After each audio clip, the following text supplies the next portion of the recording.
Welcome to Soulful Jewish Living, Mindful Practices for Every Day, with me, Josh Fagelson. I'm grateful you're here, and I hope you benefit from our time together. You may have noticed that we're in a presidential election year here in the U.S. That's stressful enough. You may also have noticed that for many of us in the Jewish community, trying to engage in conversation about American politics against the backdrop of the Israel-Hamas war takes that regular level of stress and jacks it up by a factor of approximately 17 million. I'll speak personally. I am what they call a high information voter. I pay attention to the news, I follow politics, I vote. And here's a real flex, I work as an election judge on election day. I really believe in the idea of a democratic republic. And that means that generally I like to talk about politics, not just because I'm interested in it, but because I think talking about issues, finding common ground, and making decisions that benefit the greatest number while making sure that everyone is sacrificing equally, that's the way we work things out peaceably in a democracy. As Winston Churchill said, it's the worst form of government, except for all the others human beings have tried. But I found that being a high information voter has gotten harder and harder over the years, especially since social media has become our public square. As a rule, political conversations on Facebook suck. TikTok reduces everything to memes, and Twitter, let's just not even start. On all of these platforms, I find people are so ragey, so angry, so loud. There is very little listening. It's as if people are just there to shout at each other, not to listen. And that's led me to gradually disengage politically, at least on social media. Sure, sometimes I'll see something I find wrong or outrageous, and I'll feel this urge to reply. I might even start typing something witty, okay, snarky, and then I think to myself, this feels icky. I don't really want to show up like this, and I don't really want to spend the rest of the day in this faux conversation that's going to generate a lot of heat, but very little light. So I stop typing and move on with my day. Mindfulness practice for the win. But often I feel bad about that choice because I feel like I'm just ceding the ground to the people who, let's say, aren't as mindful. I'm letting the conversation be governed by reactivity. I'm contributing to the problem of extremism because I'm not showing up in the public square and thus letting people with more extreme views to my left and right duke it out and alienate the rest of us. What's a citizen to do?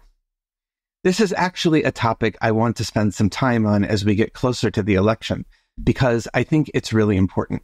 Today, though, I want to start with a lesson or two from the Torah portion of Korach, because Korach is a story about how to have or not have disagreements.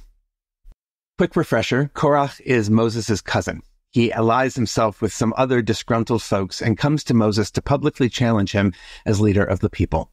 And I'll even admit he has some valid points, but he presents them in a pretty threatening way.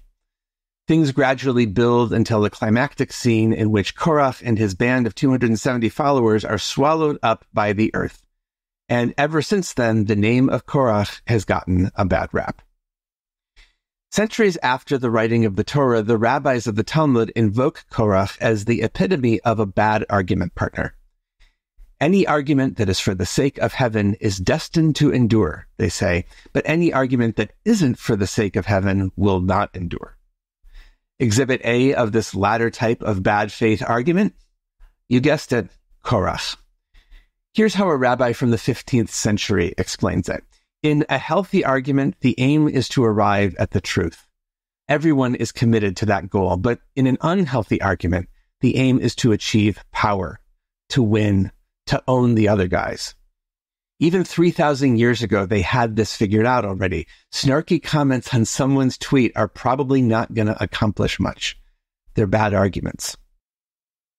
One of the major lessons I draw from this teaching is that so much of the quality of the arguments we have depends on the choices we make. How we show up, the words we say or write, the tone we project. Like I described earlier, we don't have to respond to every message we see. And when we do choose to post or respond, it's on us to do that from a place of non-reactivity. If we argue reactively, we're not helping anyone. Low bar, perhaps, but in the phone always on social media world we live in today, this might be the most fundamental practice for us to do, for ourselves and for our democracy. Before we can heal our social fabric, we first have to stop harming it. Like I said earlier, I've found that my own mindfulness practice has helped me with this. So here's a short practice you can do to help keep this muscle strong.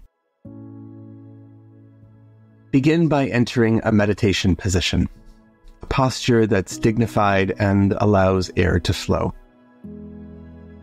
If it's comfortable for you, soften your gaze or close your eyes. Let your attention center on your breath. Take a good, deep breath and hold it for a beat. And then, on the out-breath, try to make your exhalation a little longer than the inhale was. See if you can bring a little mindful, loving attention to your breath. Continue doing that for a few cycles, and notice what's happening in your body as you do. Hopefully, you're getting a little more relaxed, a little calmer.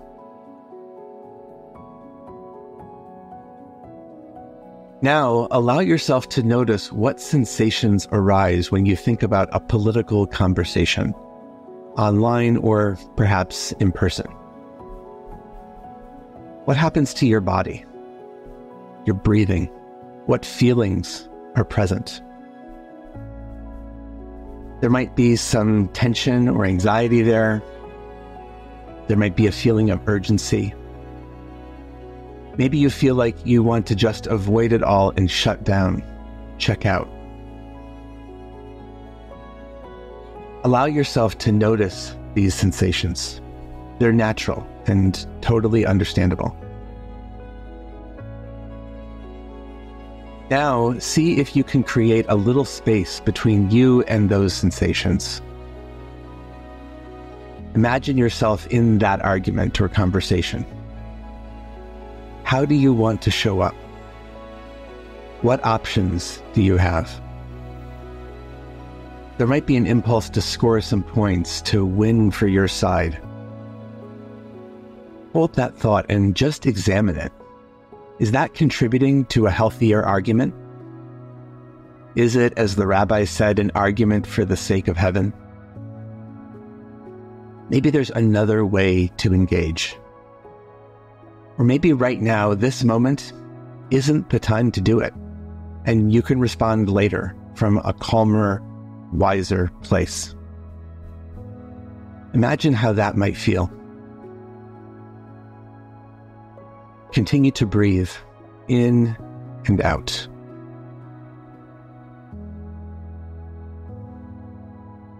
Take 3 more cycles of breath.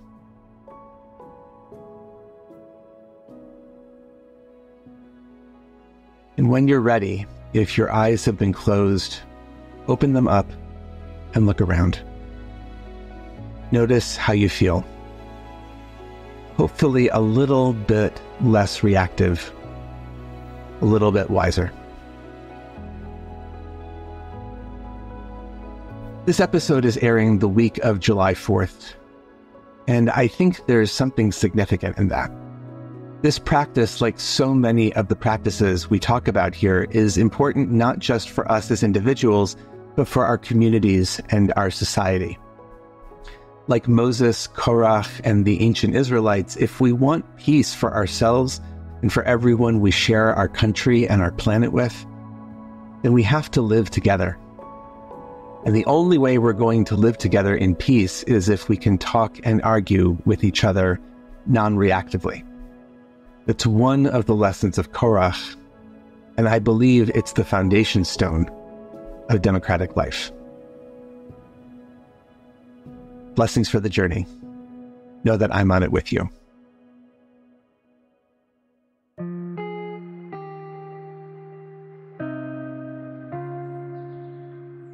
Thank you for joining us for Soulful Jewish Living, Mindful Practices for Every Day, a production of Unpacked, a division of OpenDor Media and the Institute for Jewish Spirituality. This episode was sponsored by Jonathan and Corey Califer and the Somerset Patriots, the Bridgewater, New Jersey-based AA affiliate of the New York Yankees. If you like this show, subscribe, give us 5 stars, and write us a review on Apple Podcasts. Check out Jewish Unpacked for everything Unpacked related, and subscribe to our other podcasts, and check out the Institute for Jewish Spirituality. Most importantly, be in touch. Write to me at josh@jewishunpacked.com. This episode was hosted by me, Rabbi Josh Fagelson. Audio was edited by Rob Pera, and were produced by Rifki Stern. Thanks for joining us.